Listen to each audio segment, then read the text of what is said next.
the water fund. You can see each partner's role in this governance structure. TNC works as a technical advisor for the water fund to provide the conservation plans and also monitoring plans. Okay. And the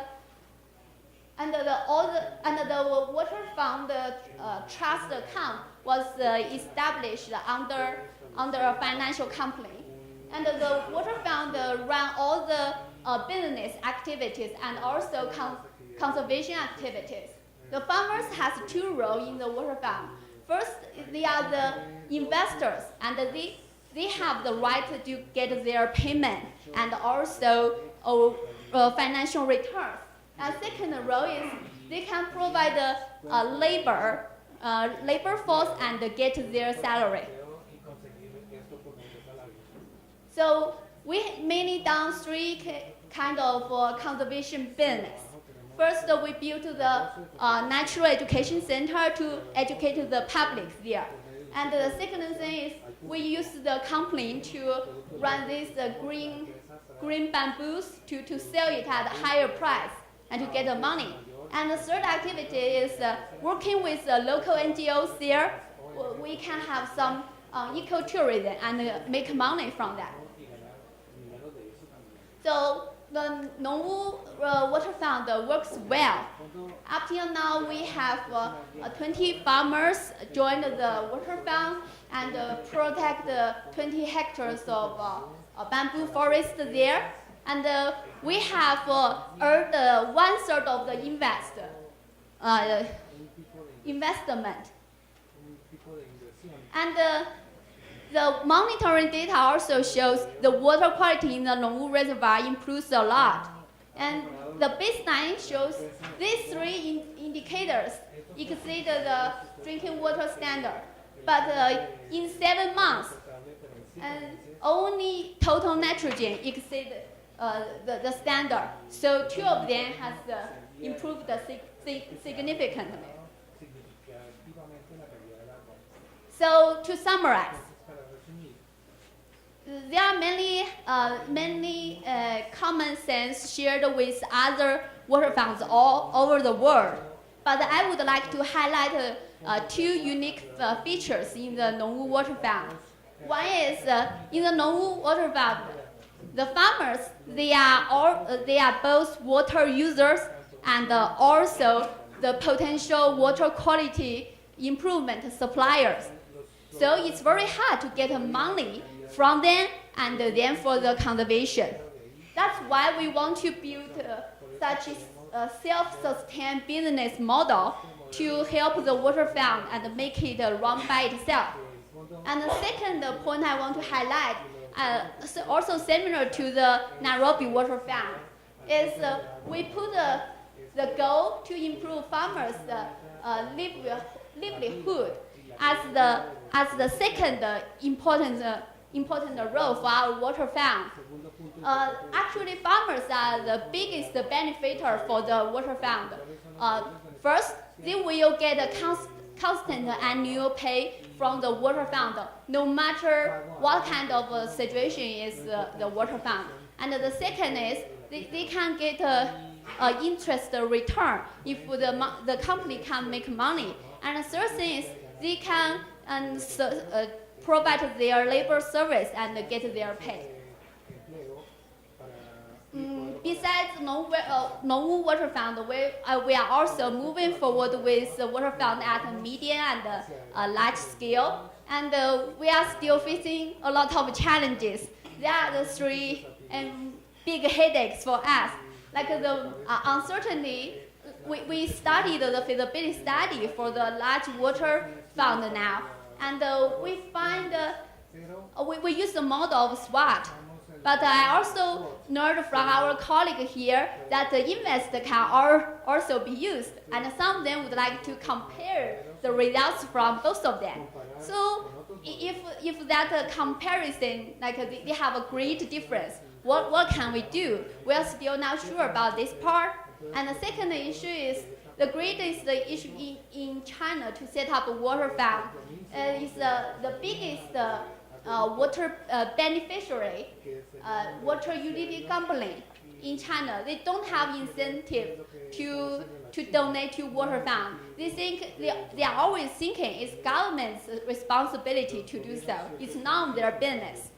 And the third challenge is like in China, we have very strong central government. And so in our water fund, we need to work very closely with government. But the government has their own hierarchy. And they have federal, province, and local, and how to put them in the water fund and actually properly is also another challenge. And that's what I want to share today. If you have many more questions, we can discuss it later.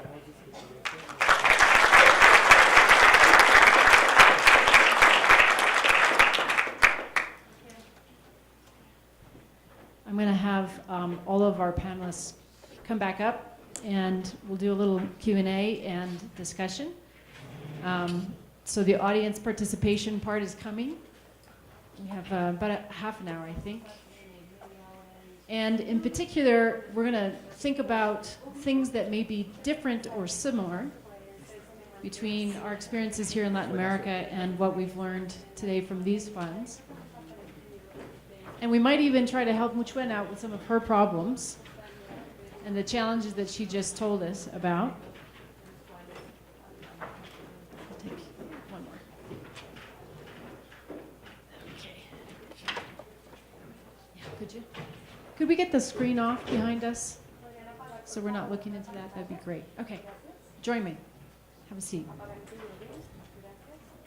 No sé si me pueden apagar aquí las luces. La pantalla. Bueno. We're working on getting the screen off. There you go. Muchas gracias. Okay, so I want to start with a question while everybody puts together their thoughts.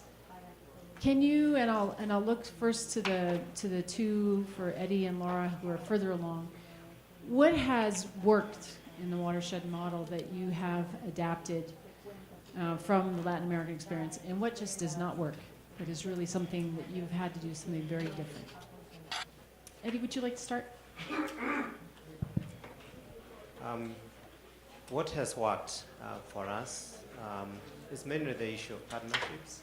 I think the partners that we have, some of whom we got through the TNC, and some of the ones that we really got locally, that has worked very well because you need to start with a small group who are really passionate about what they're doing. You can try and get many, many partners, but some of them will fall off by the wayside. But if you really start with a committed group, which is what we have done, then it does make sure that this succeeds. So that's one which has worked. The one which I feel strongly that has worked well. The one which has perhaps not worked as well is our partnership with the farmers themselves.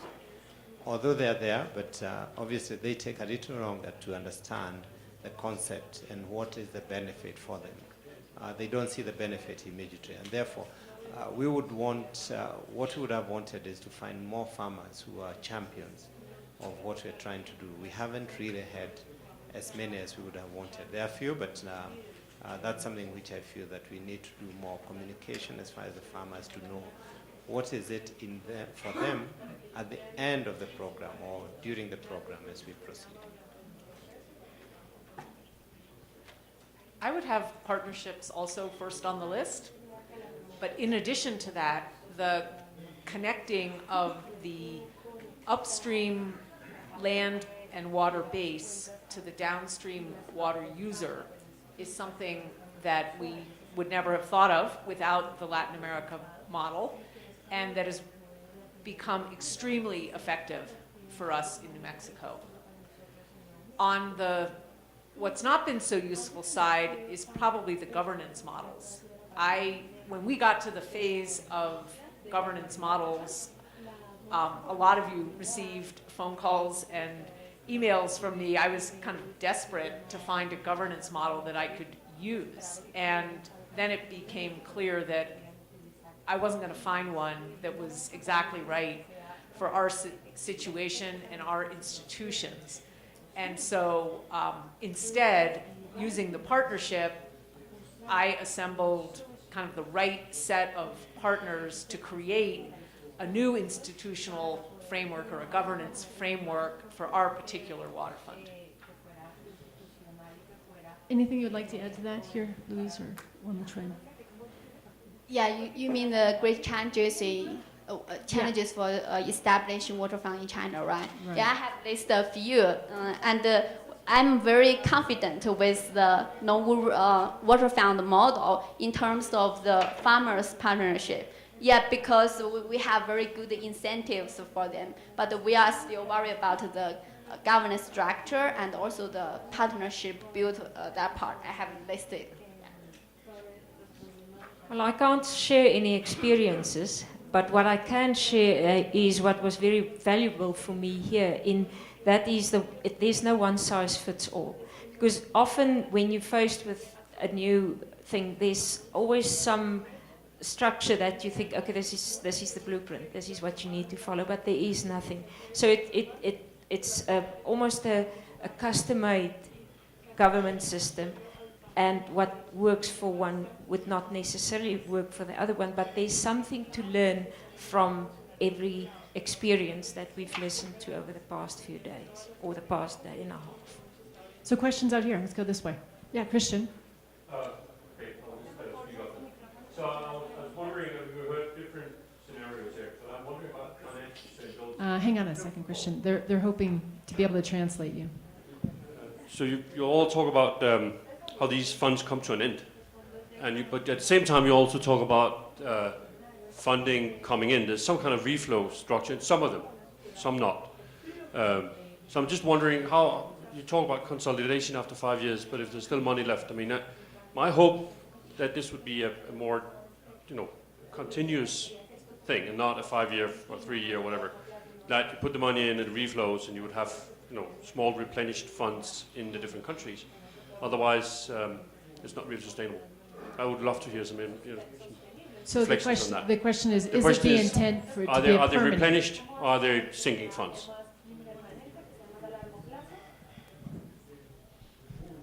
Thank you. Thank you for that question. As I said, yes, we need to look at this from a longer term and more sustainably. And what we are in the process of doing, again, with the help of TNC, we had some experts who came to try and talk to us about an endowment fund. We are in the process of trying to set that up, which we hope will be about $15 million. If we can be able to set that up, then it will have some recurrent income, which will then be able to help us to be sustainable. I agree we cannot always depend on the funding. Right now we do have the tariff funding, which is continuous. And although we started on a very small percentage of 0.5%, what we were really trying to do is to get the concept itself accepted by the regulator. And now that we have, we can start pushing for a slightly higher. So I fully agree with you, and the issue of sustainability is really very, very key to what we do as we go forward. Excellent question.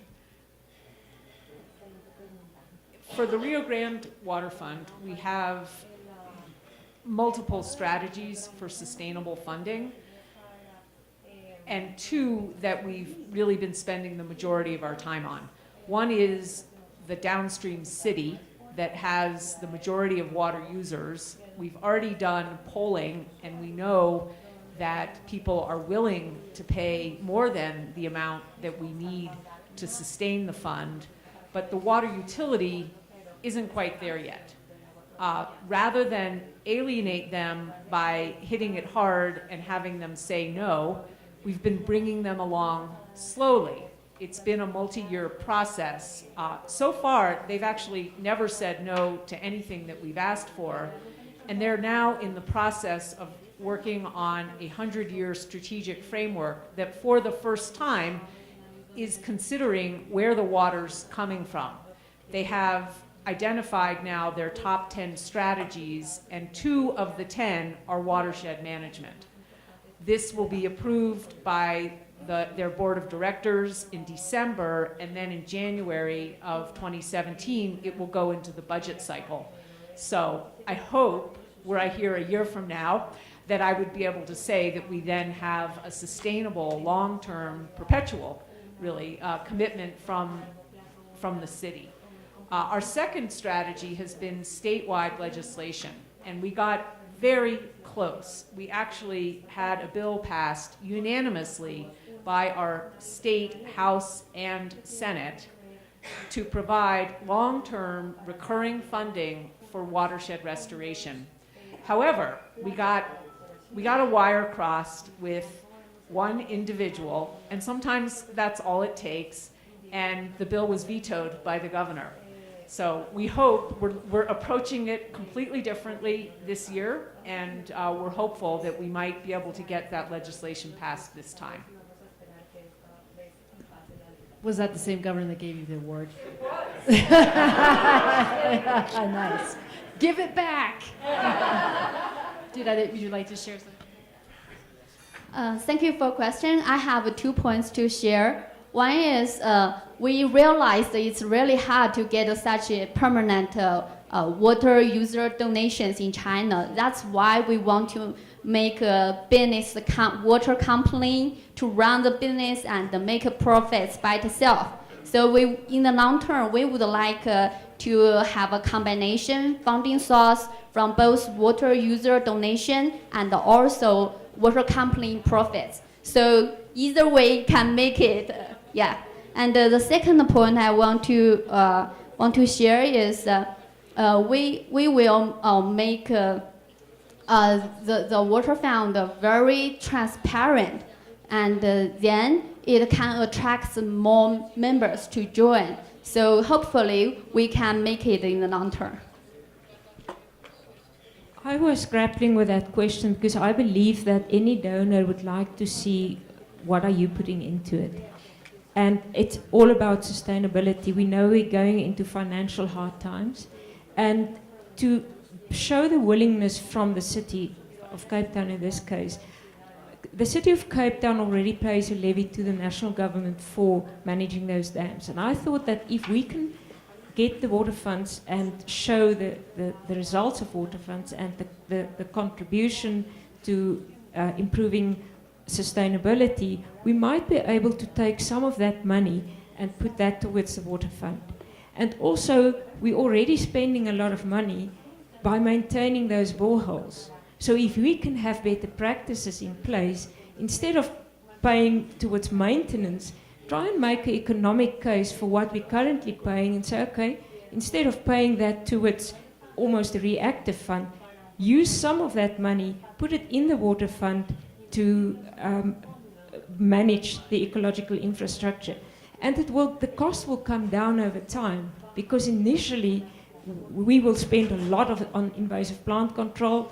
Once that's done and the area is in maintenance, the cost drops dramatically from 20,000 rand a hectare to a few hundred rands a hectare. So the savings there, one can move to another watershed, for example. Other questions out here? Yeah.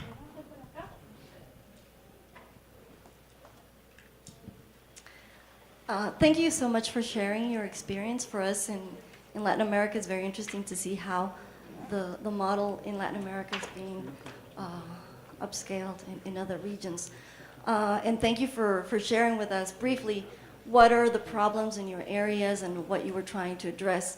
My question is, when you were doing that analysis, why, first if you looked at the current governance structures and mechanisms that were there to address those problems, and why did you choose the water fund model? Why that model? Because it doesn't work everywhere. We don't have a water fund, but I think the water fund, not yet. The water fund is the only solution because it's non-political. Because we're sitting with national, provincial and local government, and there's politics everywhere. We also don't have a private sector on board. We have catchment management or watershed management agencies. That's not working because it's managed and it's controlled by the public sector, by by national government or provincial or whoever. And there's always that fight for territory.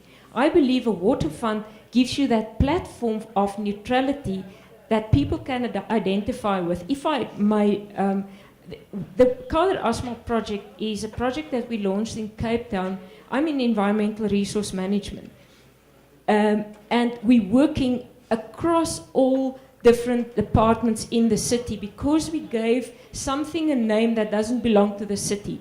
We didn't say it's environmental resource management programs, water maintenance teams. We said it's the Kader Asmal. Everybody could identify with Kader Asmal. He's dead. He died a few years ago. But his legacy lives on, and people could identify with that. And it's now a cross-cutting, interdepartmental project that belongs to the city. And that's how I see the value of a water fund that can do exactly the same. So we're just replicating what we did with the Kader Asmal project on a much bigger scale. Thank you for the question. Actually, we choose water fund as a very good tool to reduce the long point source pollution for two reasons. First is, unlike the point source pollution, the long point source pollution is rarely from everywhere. It scatters, like the farmers, their lands are scattered in the watershed. So the traditional way promoted by the government is like a command and control approach, and also the engineering-based approach.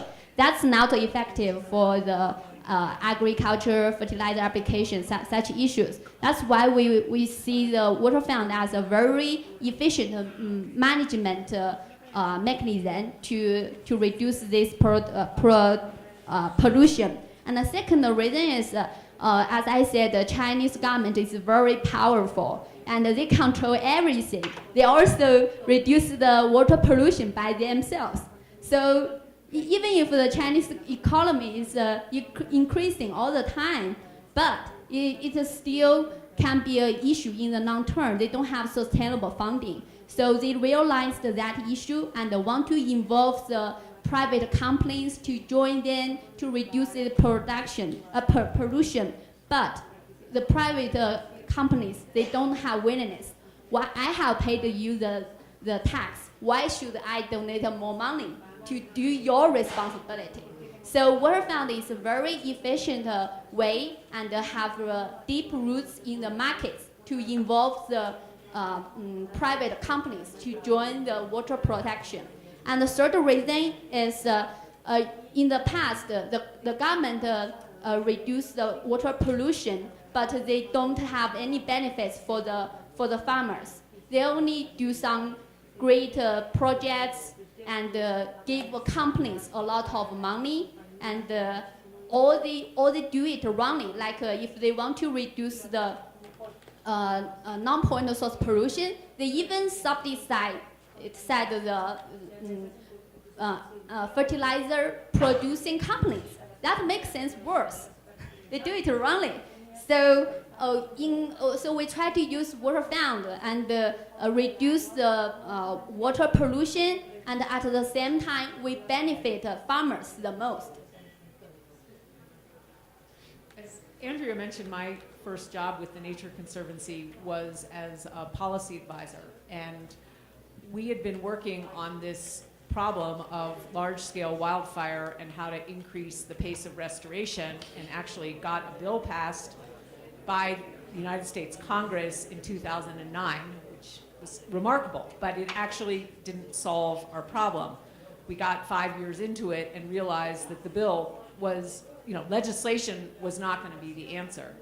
So when we started experimenting with the water fund model, I honestly didn't actually think it was going to work, but I was scoping it out anyway, and at the end of a year, realized after the idea was so well embraced by so many partners that it had this critical component, which is that everybody's money could be pooled to achieve together what no one institution would have the financial resources to do alone.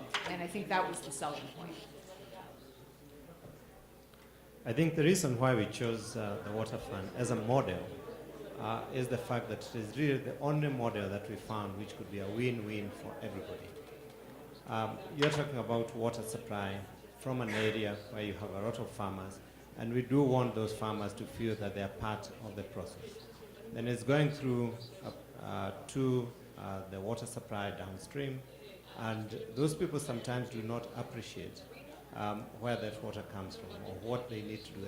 And therefore, for us to be able to bridge that, for us to be able to tell the users themselves, and especially the corporates, to help the corporates to help us sell that message, that yes, it is important for the water that you have to be able to be sustainable. We need to conserve it where it is coming from, and we cannot continue building grey infrastructures. We need to build the green infrastructure. And we found that the water fund is a story that one can be able to sell. It's not because the water company itself is a commercial. It's not quite a commercial company. It's a social company. So they really can also not be able to do it themselves. And this is why we came together as a catalyst to be able to put all those users together, all the stakeholders together, to feel that yes, this is one where they can all feel that they are winning in this game. So we're going to have to wrap up shortly. So you think about your answers. I have one extra bonus question for Eddie. But I'm going to ask, what one thing did you learn that was very useful or a great surprise to you here at this event? And is there one thing that you think that you can share with our colleagues in Latin America, and just very quickly, because it's going to be a quick wrap up. And the bonus question to you, so I'll start with you, Eddie, is what comes next? You're a businessman that has worked broadly throughout Africa. They started in Quito, Ecuador with one fund. We have started in Africa with one fund in Nairobi. How do you see this going forward in Africa? Can you paint the vision for us? Thank you. The one thing that I've gained from here, from yesterday, is the fact that we have not quite involved academia, and we would want to involve academia a bit more as part of our partners.